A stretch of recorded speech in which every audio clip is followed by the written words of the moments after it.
जी, break के बाद programme में दोबारा खुशामदीद। ब्रेक पर जाने से पहले हमने पाकिस्तान तहरीक इंसाफ का वर्जन आपके सामने रखा।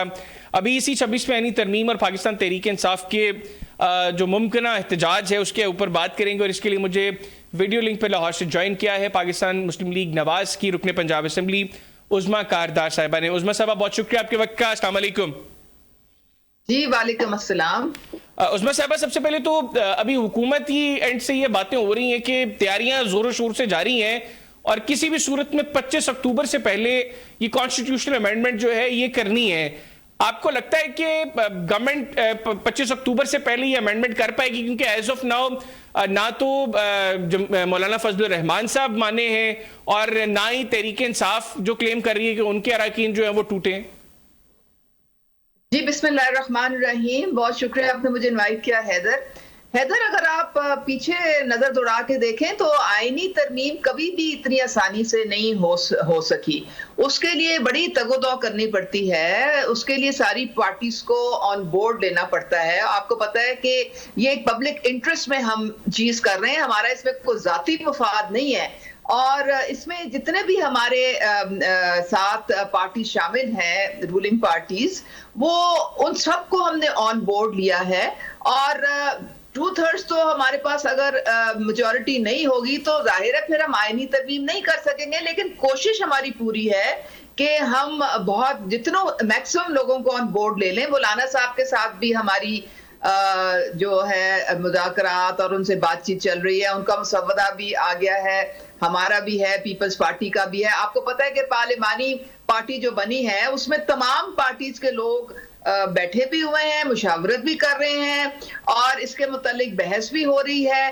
तो ये कुछ लेके कुछ दे के कुछ कॉम्प्रोमाइज, जिस तरह एमक्यूएम ने एक अपने बल्दियाती का बीच में पॉइंट डाला, वो भी हम कंसिडर कर रहे हैं।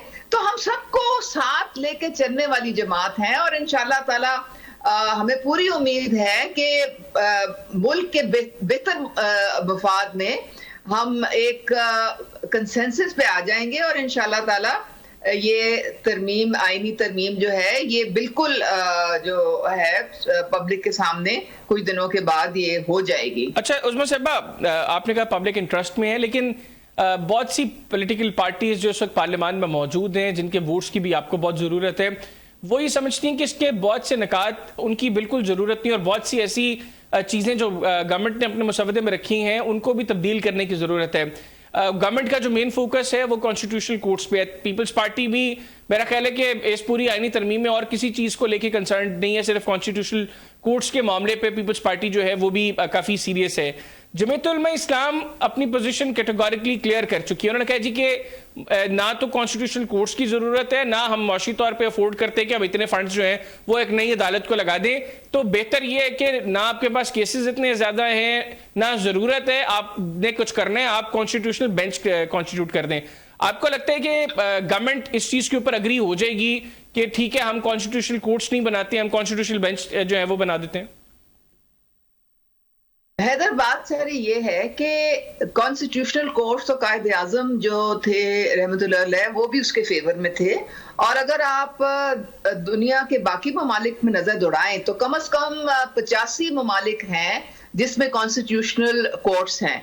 ये इसमें कोई ना कोई अफादियत है तो इतने मुल्कों में ये कॉन्स्टिट्यूशनल कोर्ट्स जो हैं वो कायम है।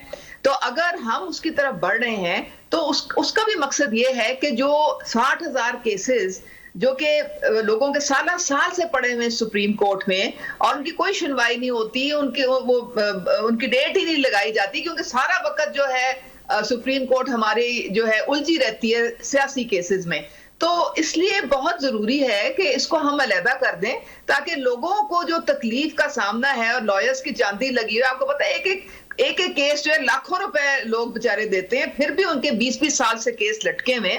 तो फिर कम से कम वो अलहदा हो जाएगा, उनके भी साथ साथ अपने केसेस चलते रहेंगे और जो सियासी नौयत के केसेस हैं वो भी अलहदा जो है वो रिजॉल्व होते रहेंगे। और जहां तक बेंच का ताल्लुक है, ये अभी फिलहाल डिस्कशन हो रही है। मौलाना साहब की बात हम लोग सुन रहे हैं, हम मौलाना साहब की ना सिर्फ बात सुन रहे हैं, हम उनको साथ लेके भी चलना चाह रहे हैं। तो देखें कि अगर हम उनको कन्विंस कर सकते हैं तो कुछ लेके कुछ दे के कुछ सबको साथ जोड़ के, तो इंशाल्लाह ताला फिर हम आगे बढ़ेंगे। हमने कोई बुलडोज नहीं करना इस चीज को, हम सबकी मुशावरत से ये करने जा रहे हैं। अच्छा, आपने उस्मा साहबा जो बात की 60,000 से ज्यादा केसेस की, फिर आपने कहा 85 से ज्यादा कंट्रीज, हम कल भी इसी के ऊपर डिबेट कर रहे थे। पीटीआई का क्लेम यह है कि अगर आप इतनी सीरियस हैं तो आप अपनी लोअर जुडिशरी को क्यों नहीं ठीक करते, आप हाई कोर्ट्स में जजेस की तादाद को क्यों नहीं मुकम्मल करते।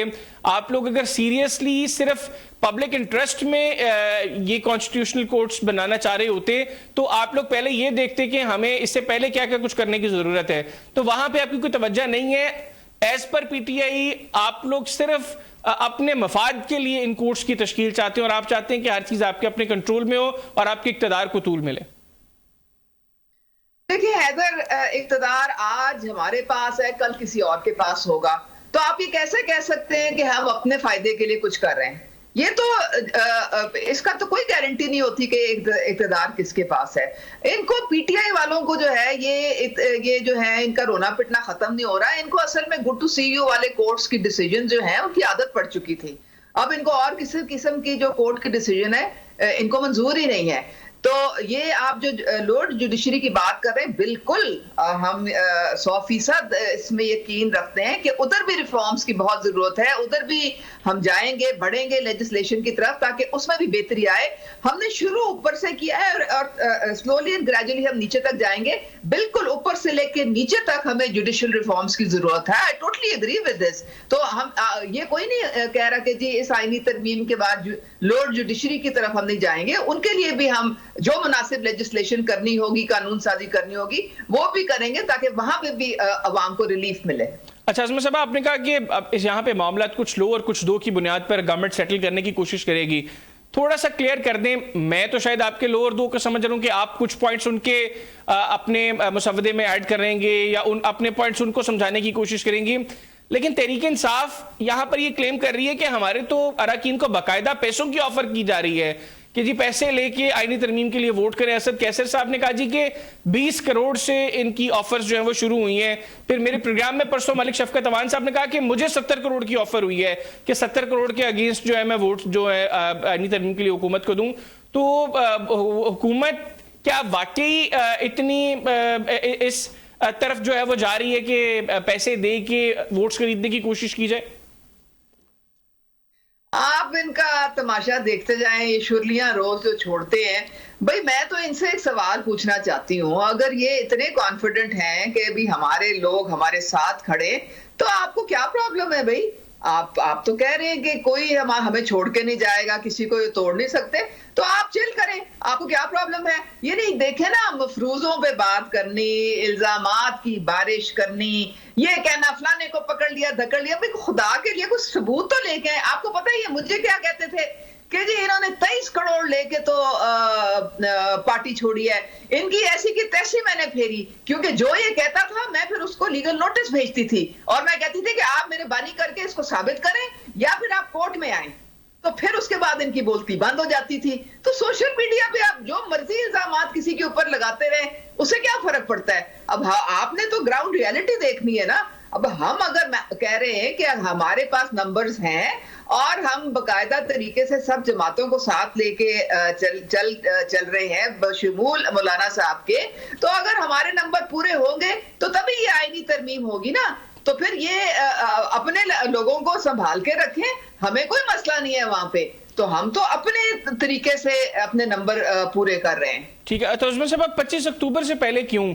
मतलब अगर 15-16 साल पहले आप लोगों ने, बल्कि तकरीबन अब तो 18 साल पहले सीओडी में ये साइन हुआ, उसके बाद पीपल्स पार्टी की गवर्नमेंट, फिर नून लीग की हुकूमत, फिर तहरीक इंसाफ, फिर नून लीग, तो इतनी देर के बाद अब आप लोगों ने अब अगर फाइनली सोचा कि ये करना है, तो फिर 25 अक्टूबर से पहले करने पे बजिद क्यों है हुकूमत? क्यों इसको 25 अक्टूबर से बाद नहीं ले जाते?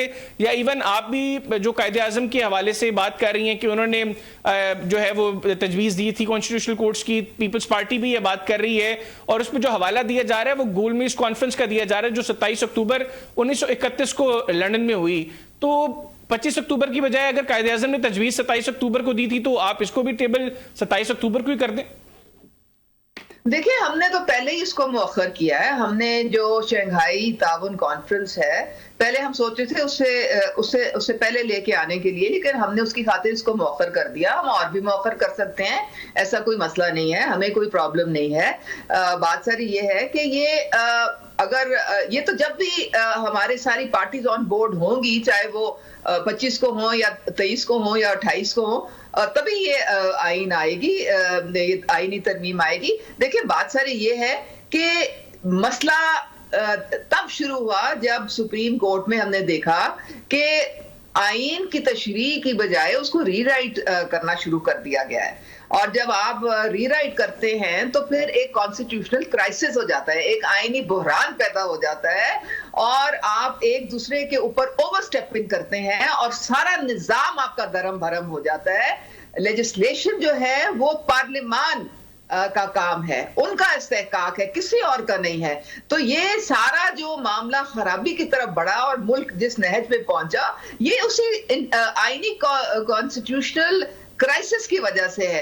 इसलिए बहुत जरूरी हो गया है कि हर एक चीज इसका मतलब है उसमें सबा की, ताकि हर इदारा अपने इसका मतलब है उसमें सबा कि आप लोग जो कह रहे हैं कि कॉन्स्टिट्यूशनल मैटर्स की वजह से सुप्रीम कोर्ट का टाइम बहुत लग रहा है, बुनियादी तौर पे आप लोगों को एहसास इस चीज का नहीं है। एहसास इस चीज का है कि आप लोग ये समझ रहे हैं कि सुप्रीम कोर्ट कॉन्स्टिट्यूशन की तशरीह की बजाय उस री राइटिंग कर रही है, तो इसलिए आप चाहते हैं कि कॉन्स्टिट्यूशनल कोर्ट्स जो है वो बना दी जाए। वो भी, और टाइम कितना, देखें ना, टाइम कितना जाया होता है। आप पिछली गुड टू सी यू वाली कोर्ट्स में देखें, 70% जो सियासी जो केसेस हैं वो एक 3 मेंबर बेंच और 5 मेंबर बेंच करता था और बाकी कोई केस नहीं लगता था। वो हर वक्त अपने सियासी केसेस जो हैं बस उन्हीं में पड़े रहते थे।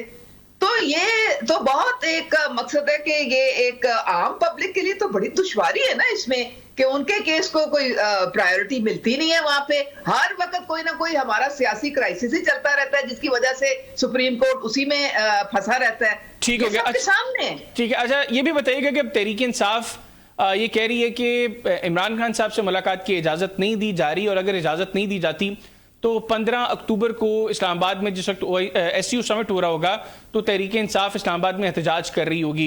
हुकूमत ने तो कह दिया कि हम पूरी ताकत का इस्तेमाल करेंगे इस एहतजाज को रोकने के लिए, लेकिन बहरहाल हुकूमत ताकत का इस्तेमाल करे तो भी गलत इंप्रेशन है, और मेहमान बाहर बैठे हों और बाहर एहतजाज हो रहा हो उसको भी हुकूमत कह रही है कि ये बड़ा नेगेटिव इम्पैक्ट होगा इसका। फिर ये तो देखे ना, कौम को सोचना चाहिए कि कौन इस वक्त कहाँ खड़ा है।